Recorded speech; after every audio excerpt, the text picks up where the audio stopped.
नासिक के एक पुराने कब्रिस्तान में लोग कहते एक लड़की रात के 12 बजे के बाद किसी से बात करते हुए दिखाई देती है। और मेन बात मतलब वो लड़की जिंदा है। जो भी उस लड़की को फॉलो करता है या देखने की कोशिश करता है, एक तो वो पागल हो जाता है या फिर कभी वापस नहीं आता। अब ये बात कितनी सच है और कितनी झूठ, ये तो आपको इस स्टोरी के बाद ही पता चलेगी। तो स्टोरी को शुरू करते हैं। नासिक में एक नॉर्मल सा कपल था, आदित्य और काजल। दोनों भी एक दूसरे से बहुत ज्यादा प्यार करते थे, इतना ज्यादा कि वो उन दोनों में से एक भी अगर कॉलेज नहीं आता है तो दूसरा भी नहीं आता था। लेकिन आदित्य के घर वालों को ये रिश्ता बिल्कुल भी मंजूर नहीं था।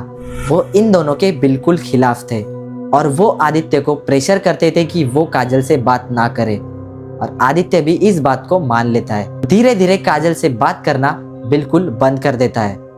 लेकिन उसके बाद उसे ये नहीं पता था कि वो ये कितनी बड़ी गलती कर रहा है। ऐसा सब होते हुए काजल पूरी तरह से टूट जाती है। उसका दिल टूट जाता है कि आदित्य उससे बात क्यों नहीं कर रहा, क्या प्रॉब्लम है। और कुछ दिन बाद आदित्य की शादी तय हो जाती है किसी और लड़की से।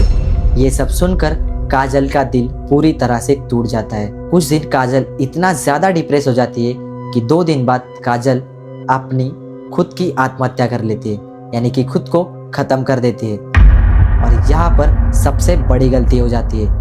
जब ये बात आदित्य को पता चलती है तो वो भी अंदर से टूट जाता है। उसको लगता है कि उसने कितनी बड़ी गलती कर दी है। उसकी शादी भी इसी वजह से टूट जाती है और पूरे 2 महीने तक आदित्य डिप्रेस हो जाता है। वो पूरा ऐसा बन जाता है कि ना वो किसी से मिलता है ना किसी से बात करता है, ठीक से खाना भी नहीं खाता। और एक दिन वो रोते रोते काजल की कब्र के पास चला जाता है और पूरे 2 घंटे तक वो एक ही बात दोहराता है, काजल वापिस आ जाओ। और पूरे 2 घंटे होने के बाद कुछ ऐसा होता है जिसको सुनने के बाद आपके पैरों तले जमीन खसक जाएगी, यानी कि आप पूरे शॉक हो जाओगे। 2 घंटे बाद कब्र में से काजल का हाथ बाहर आता है और ये बस आदित्य को ही दिखाई देता है, यानी कि एक आत्मा। लेकिन हाथ बाहर आने के बाद काजल पूरी बाहर आ जाती है और वो किसी भी तरह से इंसान नहीं लग रही थी। उसका फेस, उसकी पूरी बॉडी चेंज हो चुकी थी। अब वो क्या थी वो तो आपको बताने की जरूरत बिल्कुल भी नहीं है, आप भी समझ सकते हो। शुरू में आदित्य पूरा डर जाता है, लेकिन उसका प्यार डर से ज्यादा था, तो इस बात को वो इग्नोर कर देता है कि असल में क्या हो रहा है। उसे बस काजल ही दिखाई देती है। ऐसे करके रोज आदित्य 12 बजे कब्र के पास आकर वेट करता था कि कब काजल बाहर आएगी और कब वो मिलेंगे। ऐसे करते करते 1 महीना गुजर जाता है और उसके बाद काजल एक लाइन बोलना शुरू कर देती है। और वो लाइन ये थी कि आदित्य, अगर तुम मुझसे सच्चा प्यार करते हो तो मेरे साथ चलो। पहले पहले तो आदित्य इस बात को इग्नोर कर देता है, लेकिन कुछ दिन बाद आदित्य कहता है कि हाँ, मैं तुम्हारे साथ चलूँगा। और तभी सुबह के 5 बज जाते हैं। तभी आदित्य बच जाता है और सुबह के 5 बजे तक ये रूल था कि 5 बजे के 1 सेकंड बाद भी काजल बाहर रुक नहीं सकती। 5 बजे के अंदर उसे कब्र में वापस जाना होता था और आदित्य तभी घर चला जाता है। लेकिन ये सब उसका बिहेवियर देख के उसके घर वाले शॉक हो चुके थे कि ये रोज रात कहाँ जाता है। उसके अगले दिन उसके घर वाले उसका पीछा करना शुरू कर देते हैं। पीछा करते करते वो ये देखते कि आदित्य एक कब्र के पास बैठकर किसी से बात कर रहा है, लेकिन उसे कोई दिखाई भी नहीं दे रहा और असल में वहां पर कोई भी नहीं होता, वो बस आदित्य को ही दिखाई देती है। ये सब देखकर उसके घर वाले एकदम शॉक हो जाते हैं और आदित्य की तरफ चलने लगते हैं।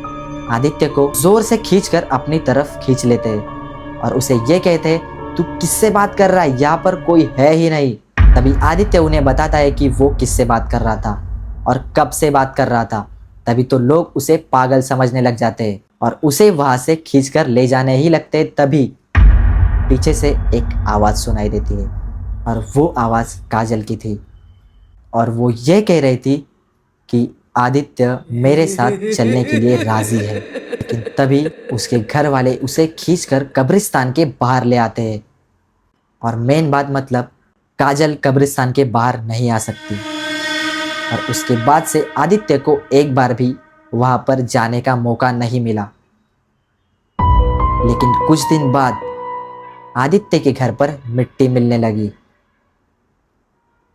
वो वही की मिट्टी थी जहां काजल को दफनाया गया था। लेकिन ये कैसे हो सकता है किसी को भी नहीं पता। और उसके बाद से उसकी फैमिली ने वो घर छोड़ दिया है। अभी वो दूसरे घर में रहते हैं। लेकिन खतरनाक बात मतलब ये है कि आज तक रात के 12 बजे काजल आदित्य का वेट करती रहती है। और ये सब बहुत सारे गांव वालों ने भी देखा है। और ये बात बहुत लोगों ने देखी है कि रात के 12 बजे के बाद वहाँ से कुछ आवाज़ें भी सुनाई देती है और कोई दिखता भी है। और ये कोई कहानी नहीं, ये एक रियल स्टोरी पे आधारित है। अगर स्टोरी अच्छी लगी तो वीडियो को लाइक कर लेना और ऐसे ही सब हॉरर एंड मिस्टीरियस स्टोरीज के लिए चैनल को सब्सक्राइब कर लेना।